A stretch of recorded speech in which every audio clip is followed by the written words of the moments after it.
Good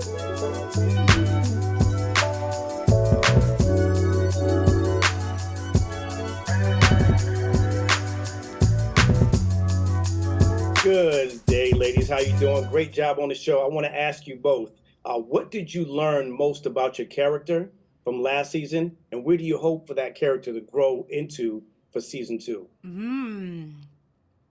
I learned the most about Angie in season one, how vulnerable, how sensitive she is. I think it's easy to see someone who like outwardly is like very confident and think that they can't be affected by anything, but she's such a like malleable, like soft-hearted person, and I think that's what makes her like reflect back or be defensive or state the truth, is that she's so pure at heart that everything like has an influence.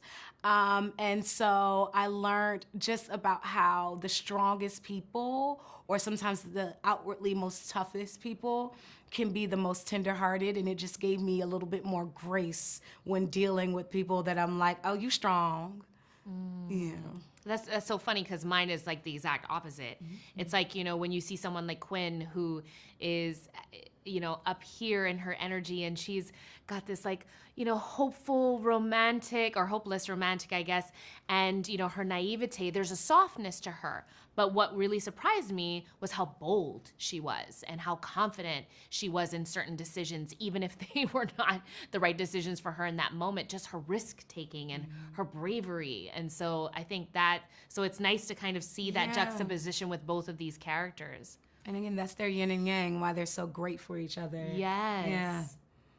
Absolutely. I love it. I love it. Both of you walk unapologetically dope in your Black girl magic. Shoniqua, I love my chocolate sisters. Grace, for you, my love my bad gal them. Hey, what do you mean? What do you want us to fall in love with for season two with your characters? I want you most to fall in love with Angie's tenderness. I tried as much as possible, and I think a lot of that is in the scenarios of season two, but wanting to always interlace this feeling and sensation of like gentleness and princess, or if you need, for lack of better words, or even just this like air of I'm going to be as wrapped in my feminine, soft life as much as possible, because I feel like that's something that we haven't been able to see Black women do often. We're always like characterized as being extremely strong, taking care of everything, not allowed to be flawed. We're as excellent as possible. We're as about our business, and I can do your job and my job too. And that's a part of like having to be overly excellent to get in the room. But now I think we're in a place where we have the space to just be human. And so I want to show a Black woman just completely like broken wrists, open my door. Like I can't touch everything and drape me in Chanel as much as possible, because I just want that feminine, whimsical, luxurious, dainty, air on us, because we haven't been allowed to have it.